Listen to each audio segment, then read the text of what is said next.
বেশ কয়েকদিন হয়ে গেলো ভিডিও দেওয়া হয় না, অনেক কিছু কারণেই। তো যাই হোক, আর ভিডিও করি না বলে না অভ্যাসটাও ছুটে গেছে, তো মানে চেয়েও করতেও পারছি না আরও। কিন্তু ভাবলাম না ভিডিও করছি না, এটা কেমনটা লাগছে, মনে হচ্ছে সারাদিনে কিচ্ছু করছি না। যদিও সারাদিনে একটুও বসার সময় নেই, এতটাই কাজবাজ থাকে আমার। তারপরেও দেখো ভিডিওটা একটা না অভ্যেসের মধ্যে পরিণত হয়ে গেছিলো, আর বেশ ভালো লাগার কাজের মধ্যেও। কিন্তু বললামই তো, নানান কারণে ভিডিও করা হচ্ছে না এখন। আর কিন্তু তা বলে এমন নয় যে কিছু রান্নাবান্না হচ্ছে না, এটা ওটা হচ্ছে না, কিন্তু ভিডিও করতে পারছি না। যাই হোক, অনেকদিন থেকে কোনো রেসিপিও শেয়ার করি না। তো মানে কয়েকদিন থেকে প্রচুর আমার মোমো খাওয়া লাগে, মানে মোমোর টেস্ট পেয়েছে। তো বাইরে থেকে কিনে তো বাড়িতেই বানিয়ে দিই, কিন্তু কালকে আর বাড়িতে কিছু ছিল না, মানে বাঁধাকপি বলো কিছু। যেহেতু শনিবার ছিল তো নিরামিষই বানাতে হতো, বাঁধাকপিটা তো কিছুই ছিল না। তো কি বানাবো, তো বললো পিৎজা। তো আগে থেকে মানে কিছু মানে পিৎজার ডোটা যেটা থাকে সেটা মাখাও ছিল না, তো কীভাবে চট জলদি বানাবো। তো মনে পড়লো যে পাউরুটি আছে, সেটা দিয়েই তো দেখছি 4 পিসই পাউরুটি আছে। তারপর প্রচুর পাপা বাড়িতে হলো, সেই টাইমেই বললাম একটু পাউরুটি এনে দাও, তো আবার একটা প্যাকেট পাউরুটি এনে দিল।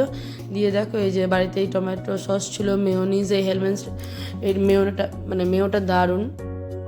হ্যাঁ, সকালবেলায় ভয়েস ওভার দিচ্ছি তো একটু কেমন কেমন লাগছে।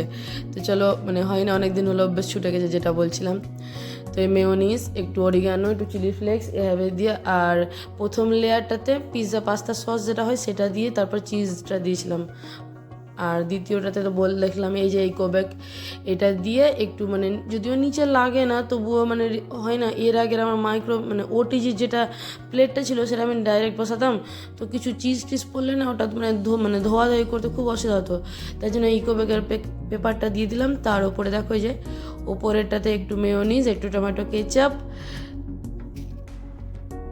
দিয়ে ভালো করে আবারও মাখিয়ে নিয়ে, আর আমি না ধারগুলো কাটলে ভালো হতো, কিন্তু বলে না পুচু এত তাড়াহুড়ো করছিল সন্ধ্যেবেলা, তো আমি ঝটপট এরমই করে দিয়েছিলাম। আর নিচেটাতে চিজের স্লাইস দিয়েছিলাম, ওপরটাতে চিজগুলো কিউবগুলো গ্রেট করে দিয়ে দিয়েছিলাম, একটু সামান্য চিলি ফ্লেক্স আর একটু অরিগানো ছড়িয়ে, ব্যাস এই হলো আর তারপর ওভেনে বেক করে নিয়েছিলাম, যেটা পিৎজাতে হয়। তো যাই হোক, এভাবে খেতে ভীষণ টেস্টি ছিল। পুজো তো আমার খেয়ে একদম সেই খুশি। আমিও মানে পিৎজা দিয়ে ছোটো ছোটো বানিয়েছি, কিন্তু এইভাবে 4টা সাইজের একসাথে করে প্রথমবার বানালাম। আর কিছু দিব না, কেমন লাগছিলো টমেটো। তো একটু 4টা ক্যাপসিকাম, আমাকে ক্যাপসিকাম পেঁয়াজ সব বেশ ভালো লাগে, একটু হালকা কাঁচা কাঁচা মানে ক্রাঞ্চি যেটা বলে সেরকম থাকে। আর হরলিক্স আর আমাদের কমপ্লেন, আর দেখো 3 জনের 3টে কাপ হয়ে গেছে, কাপগুলো ভেঙে গেছে। চলো, কেমন লাগলো অবশ্যই জানি, সব ভালো থেকো।